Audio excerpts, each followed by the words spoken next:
queridos estudiantes, estamos en una de las clases más maravillosas para mí, me parecen geniales.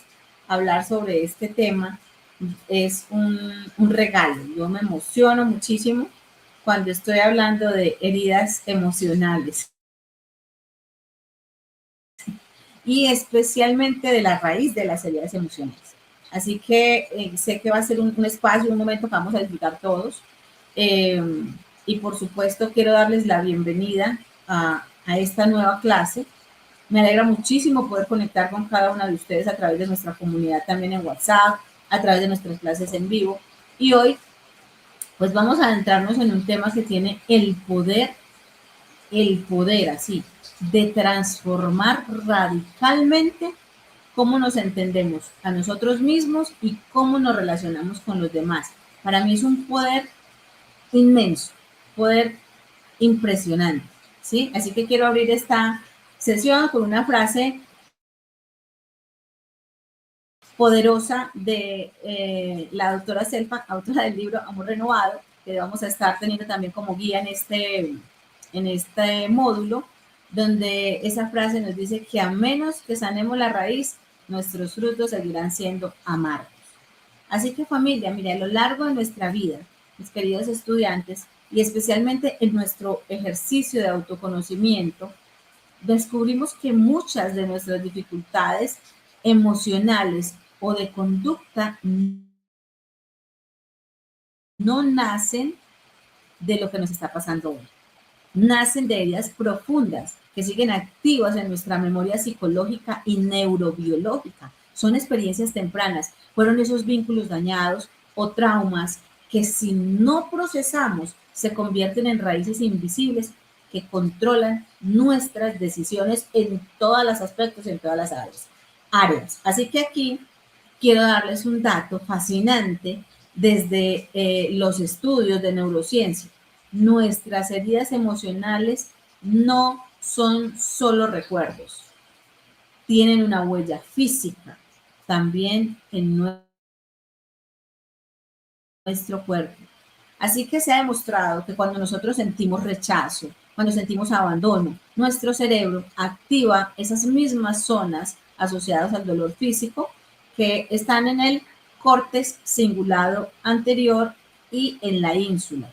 Y cuando no sanamos, nuestro entorno se ve afectado también. Saben, hace poco tuve la oportunidad de tener un caso que para mí y hasta que vuelva otro, como los de tipo Doctor House, el caso más curioso, más espectacular y más desafiante que puedo haber llevado como profesional. Es una joven que llega a mi consulta de 19 años completamente en estado catatónico, o sea, su movilidad es muy reducida, muy lenta, su hablar, su caminar, pero a la hora de tú preguntarle cosas, muy lúcida. No que te lo diga moviéndose ya normal, no. Más bien muy lúcida, pero habla lento, despacio. Estaba en una completa pausa de su vida, como quien dice, ya no puedo más. Eso es una somatización. Ella viene a nuestro centro de vida sana acompañada de su madre. ¿Y quién es la paciente en ese momento? Pues claro, ella. Y todos los ojos se vuelcan en ella. 19 años. Desde el vientre fue ocultada de su padre porque su madre dedujo que se la iba a quitar, entonces desapareció. Ni ella supo del papá, ni el papá supo de ella. ¿Qué puede pasar en la mente de una mujer que piensa eso sin motivo aparente alguno? Heridas emocionales no sanadas y no reconocidas y no tratadas. Que a los 19 años protege, mejor dicho, sobreprotege a una hija de cosas que a lo mejor le pasaron a ella, pero que no le han pasado nunca a la niña. Pero la sobreprotección es una herida que es catalogada dentro de las heridas del rechazo y es catalogado el rechazo incluso como mucho más fuerte que un abuso sexual, ¿sí? Porque es esa forma de yo decirle a la persona, o al otro que tú no puedes sin mí, tú no puedes solo, tú no sabes, tú no eres capaz, tú no sirves. Y eso va anulando a la otra persona, la va convirtiendo en una persona inválida. Y yo en ella veía literalmente una persona que estaba invalidada, o sea, todo había que ayudárselo a hacer, se movía de esa manera, pero la paciente es ella, no estaban los ojos sobre la madre. Y yo le dije, bueno, yo dije, señora, ayúdame.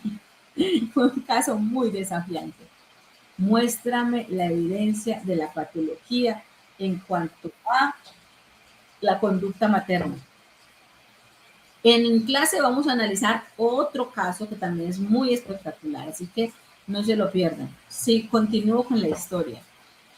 Resulta que un día dije, voy a estar solo con la paciente este día y voy a excluir a la madre por completo. Es más, voy a decirle que ya no tiene que estar como acompañante y que puede dejar a su hija en el centro de bienestar y puede irse a casa para ella continuar el proceso.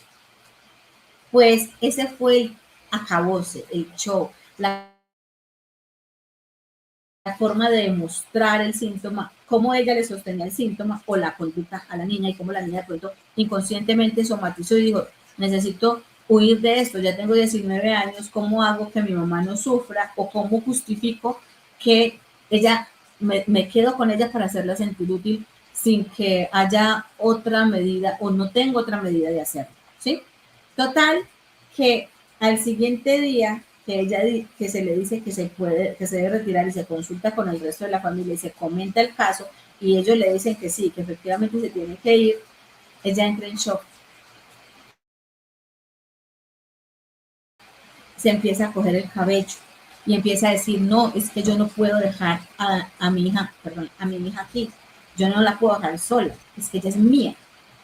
Y entonces empezamos a evidenciar todo lo patológico que ha llevado a esa chica al estado en el que está. Y a tener toda la lucidez de poder coger su celular, usar TikTok, entrar a Instagram, todo lo que tú le contestas lo responde con naturalidad, con coherencia, todos los paraclínicos en su nivel adecuado. ¿Por qué? Debido a heridas emocionales que no fueron gestionadas y que aún sigo diciendo que la que necesita ayuda es otra, no yo. Yo todo lo hago bien, yo soy buena mamá y no se le niega, pero lo está haciendo desde sus capacidades y de lo que tiene dentro de sí. Entonces ese momento de decir, ella es mía, ¿sí? Es que ella es mía y no puede estar sola, ella no es capaz de hacer nada sin mí. ¿De dónde viene? ¿De dónde viene? De esas situaciones no resueltas en nuestra vida. Y eso es un caso extremo, pero hay muchos miles de casos disfrazados en nuestro medio que nosotros como coach vamos a atender con nuestros clientes. Ahora, cuando les hablo que se ha demostrado que cuando sentimos rechazo, abandono, injusticia, nuestro cerebro activa esas mismas zonas asociadas con el dolor físico, es real. Eso significa que nuestro cerebro procesa dolor emocional casi igual que un golpe físico. ¿Sí? Incluso hay personas que dicen, yo hubiera preferido que me hubiera golpeado, pero que no me dijera lo que me dijo. Otras dicen, yo hubiera preferido que me golpeara o que me dijera lo que fuera, pero que no se callara y me ignorara, ¿cierto?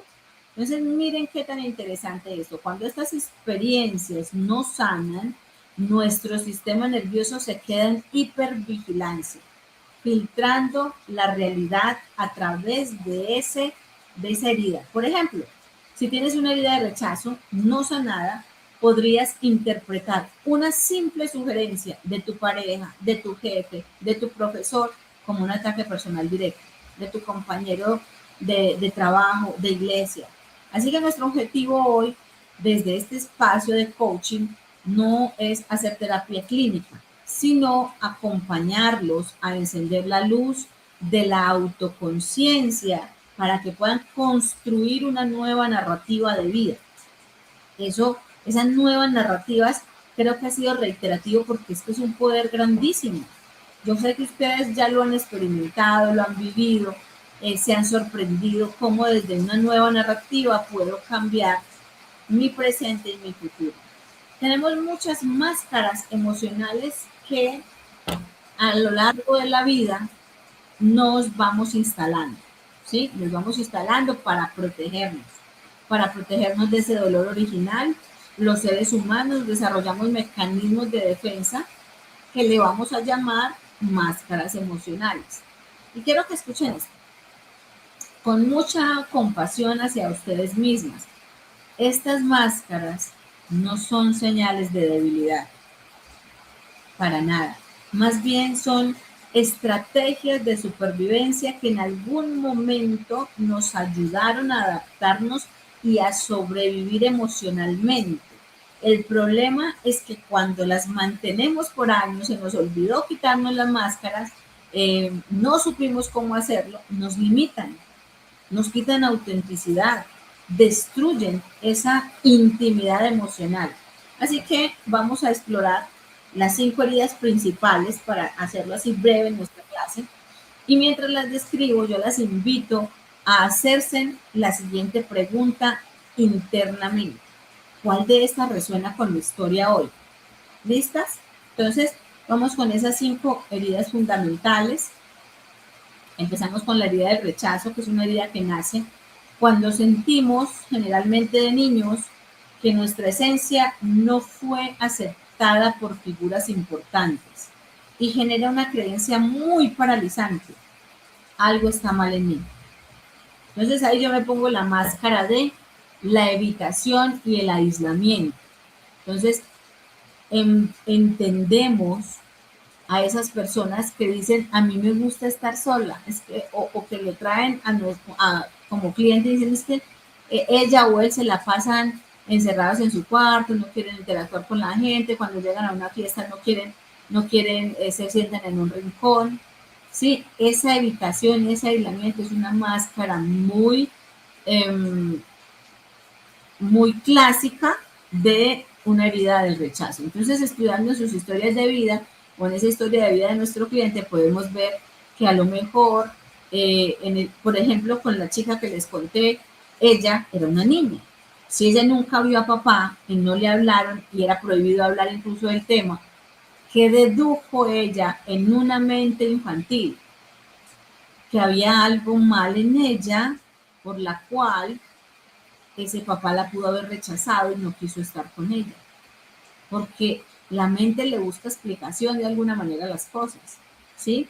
Entonces, en la vida adulta, las personas con estas heridas de rechazo buscan retirarse emocionalmente, prefieren no hablar en una reunión ni en las clases, se alejan de la pareja cuando hay conflictos para evitar ser juzgadas. Entonces, una pregunta de coaching que podemos hacer cuando nos encontremos con clientes así es: ¿qué historia te has contado sobre tu propio valor personal? Y empiecen ustedes por responder esa pregunta en su propia vida. ¿Qué historia te has contado sobre tu propio valor personal? ¿Cuál es la historia predominante? ¿Sí? ¿Y cuál podría ser una historia alternativa? Vamos entonces con la herida del abandono, que a diferencia de la anterior, esta nace por la ausencia física o emocional de nuestras figuras de apego y deja un miedo profundo a la soledad. El rechazo, el abandono, el rechazo se puede dar dentro de mi hogar. Yo me puedo sentir rechazado dentro de mi hogar. Claro que sí, porque cuando hablo critican lo que digo, ¿sí? Pero en el abandono como tal, porque una persona dice, yo me siento abandonada aunque vivo con mis papás. No, ese no es más un rechazo a diferencia del abandono. El abandono es la ausencia física, la persona no está, ¿sí? O sea, por eso el rechazo es muy fuerte, porque es como que esa persona está y yo lo puedo ver y no quiere aceptarme como soy. Mientras que el abandono, pues la persona no se fue, no está, no la veo, ¿sí? y deja ese miedo inmenso, profundo, a estar solos. Entonces, cuando esto pasa, yo me pongo una máscara, que es la dependencia emocional. ¿Encuentran clientes con dependencia emocional? Busquen, escudriñen en su historia qué abandono han vivido en sus vidas, qué ha pasado con ellos, quién se fue. Incluso esas muertes prematuras de padres que no son explicadas a los niños, las interpretan como abandono de parte de los padres. No es un abandono intencional, pero así lo asume la mente del niño. ¿Listo? Entonces, en la vida adulta se manifiesta como una necesidad constante de atención o el aferrarse a relaciones que sabemos que no son sanas solo por el terror de quedarnos solos. ¿Sí? Ahora, ¿qué pregunta de coaching podemos implementar allí? ¿Qué recursos internos puedes desarrollar hoy para sentirte segura o seguro sin depender de que alguien más esté presente? ¿Sí? Pueden devolver la grabación y volver a escuchar la pregunta. ¿Qué recursos internos podemos desarrollar hoy para sentirnos seguros sin depender de que alguien más esté presente? ¿Sí? Esa es una pregunta que nos puede ayudar muchísimo en nuestras sesiones de coaching. ¿Listo? Ahora, quiero agregar algo sobre el rechazo, porque el rechazado tiende a rechazar. Incluso eso suele pasar. Cuando hay dificultades en una relación, el rechazado no quiere que lo abandone, pero hace todo lo posible para que el otro se vaya. ¿Sí me explico? Y así justificar que no me abandonaron, sino que fue por mí, culpándose que algo está mal en él, ¿cierto? Reafirmando esa creencia. Pasamos a la herida de la humillación. Esa herida surge cuando hemos sido expuestos a la vergüenza, a una crítica constante o a la ridiculización. Entonces, en esa herida de humillación entra el bullying, y ese bullying no solamente es en el colegio, también podemos ver ese bullying en la familia, entre parejas, ¿no? Que aprovechan como ciertos rasgos físicos que no son muy favorables para burlarse en presencia de la gente. Cuando éramos niños y nos sacaban al tablero y nos equivocamos y se reían de nosotros, eso es humillante, muy humillante. Entonces, la máscara que nos solemos colocar allí es una complacencia excesiva, ¿sí? Y en la vida adulta es la mujer a la que le cuesta horrores, o al hombre, decir no.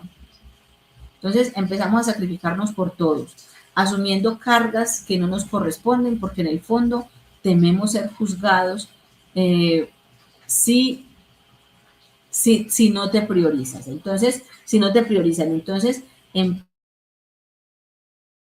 empieza allí esa carga que es la carga del codependiente. Aquí entra mucho en la vida de la humillación el codependiente. Y ya vimos, por supuesto, incluso hay un libro genial, No más codependencia, que pronto más adelante se los puedo compartir. Y en la herida que vimos anterior del abandono está la dependencia. Entonces aquí podemos verlo claramente, esos dos términos que a veces hay, ¿qué es la codependencia? El que se quiere encargar de todo. ¿Qué es la dependencia? La dependencia emocional a raíz de esas heridas de abandono, la codependencia a raíz de las heridas de la humillación, ¿sí? Ahora viene otra herida que es muy común y es la herida de la traición, ¿sí? La traición. No sé ustedes, pero aquí en Colombia hubo un tiempo de crianza en los niños donde a uno le decían, venga que no es para eso, ¿sí? Y entonces era la mano atrás y uno sabía que atrás estaba la correa, pero uno creía, aún así confiaba en esa figura de apego, ¿cierto? Y entonces uno entraba, pero pues obviamente, eso era, yo decía, la traición más grande del planeta. Imagínate. Entonces, esta herida se abre cuando alguien en quien confiamos profundamente, pues rompe su promesa de protección o fidelidad. Sí, otra técnica que se usaba antes era decirle al niño que fuera a otro lugar para yo poderme irme, supuestamente para no llorar, ¿sí? Es que si él no me ve ir, no llora, pero yo lo mando y le ve, vaya a la habitación y me busca tal cosa. Y cuando el niño vuelve, no hay nadie por ahí. La traición más grande del mundo. Entonces, cuando un niño, una niña, ha sido muy traicionada en esos aspectos, que le prometían cosas y que no venía el papá, con los padres separados que le dicen, yo el sábado voy, y nunca llega el papá. Voy a ir a verte a la obra de teatro, nunca llega. Entonces yo me pongo una máscara de controlador o controladora, ¿sí? Y en la vida adulta empezamos a sentir una desconfianza constante, por eso necesitamos supervisar todo, desde el celular de la pareja hasta cómo hace el trabajo los compañeros. El control es solo un escudo para no volver a sentirnos vulnerables. Ahora viene la pregunta de coaching. ¿Qué diferencia hay en tu vida entre confiar plenamente y perder el control? Y créanme que allí van a descubrir cosas espectaculares. ¿Qué diferencia hay en tu vida entre confiar plenamente y perder el control? Y vamos con la quinta y última herida, que es la herida de la injusticia, que se desarrolla en entornos sumamente rígidos, de alta exigencia. Muchos pacientes o muchos clientes a uno le van a decir, es que mi casa era un régimen militar, ¿sí? Donde hay muy poca validación afectiva, hogares machistas, Latinoamérica es experto en eso. Y la máscara que nos colocamos cuando no hay una herida de injusticia es el perfeccionismo, ¿sí? Y en la vida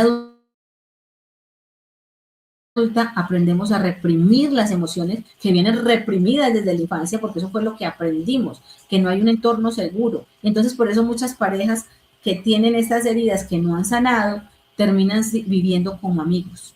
¿Por qué? Porque ella aprendió a callar o él aprendió a callar. ¿Por qué? Porque sienten que su valor como hombre o como mujer depende únicamente de tu rendimiento o de ser la fuerte todo el tiempo. No hay forma de permitirnos ser vulnerables, porque no hay un entorno seguro donde podamos hablar de esas vulnerabilidades.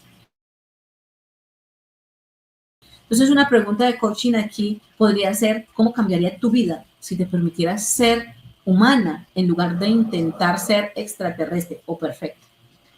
¿Sí? O adelantarte en el tiempo, cuando Jesús venga ya seamos perfectos. ¿Cómo cambiaría nuestra vida si nos permitiéramos ser humanos en lugar de intentar ser perfectos? Muy bien, esas son las 5 heridas, espero que nos hayan quedado muy claras. En los casos que vamos a ver, en el libro que estamos leyendo, sé que nos va a ayudar muchísimo más a comprender, porque esto es importante en nuestro trabajo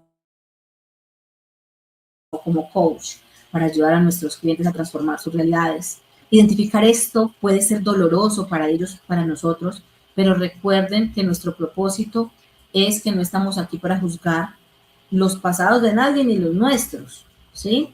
De manera clínica, sino para asumir la responsabilidad de nuestro crecimiento y para que los clientes también les enseñemos y les ayudemos a asumir esa responsabilidad de su crecimiento. Cuando logramos ver estas heridas sin juicio, el dolor deja de ser una cárcel, deja de ser una prisión y se convierte en nuestro punto de partida hacia una resiliencia que nos ayuda a vivir una vida más felices. Esas narrativas de no soy suficiente o de debo demostrar mi valor son solo ecos de heridas que están pidiendo ser integradas. Y aquí es donde nuestro trabajo emocional se encuentra con nuestro lado espiritual. La espiritualidad sana nos permite mirar nuestro dolor con un nuevo significado. Principios como la compasión, como el perdón, como la reconciliación, tienen efectos comprobados en nuestro bienestar integral, mental, emocional, espiritual, ¿sí? Así que al mirar nuestra historia con ojos de autocompasión y al enseñarle al cliente a mirarlo así, esas cadenas se empiezan a romper. Damos libertad. El Espíritu del Señor está sobre mí porque me ha ungido para dar libertad a los presos. Y dejamos de operar desde la herida. Cuando una persona deja de operar desde la herida, empieza a operar desde una nueva identidad mucho más madura y mucho más consciente. Así que, mis queridos alumnos, para cerrar esta clase, quiero dejarles una pequeña tarea muy poderosa. Quiero que tomen sus libretas o sus cuadernos de nota y hagan un pequeño ejercicio de autocompasión, ¿sí? Van a escribirse una carta a ustedes mismos, a ustedes mismas, pero desde la perspectiva de una amiga inmensamente compasiva y amorosa. Y en esa carta van a reconocer sus esfuerzos, a validar esas emociones que a veces reprimen y se van a dar palabras de apoyo. ¿Listo? ¿Esto es importante para tener relaciones sanas? Sí, en todos los ámbitos. En la pareja, en los hijos, en todos los ámbitos. No quiero repetirlo, en todos los ámbitos, ustedes ya saben que es en todas las áreas de nuestra vida. El hierro se afila con el hierro y el hombre en el trato con el hombre. Y nosotros estamos en constante trato con el hombre, todo el tiempo. Así que bueno, gracias por su tiempo, por su valentía para mirar hacia adentro, también por comprometerse con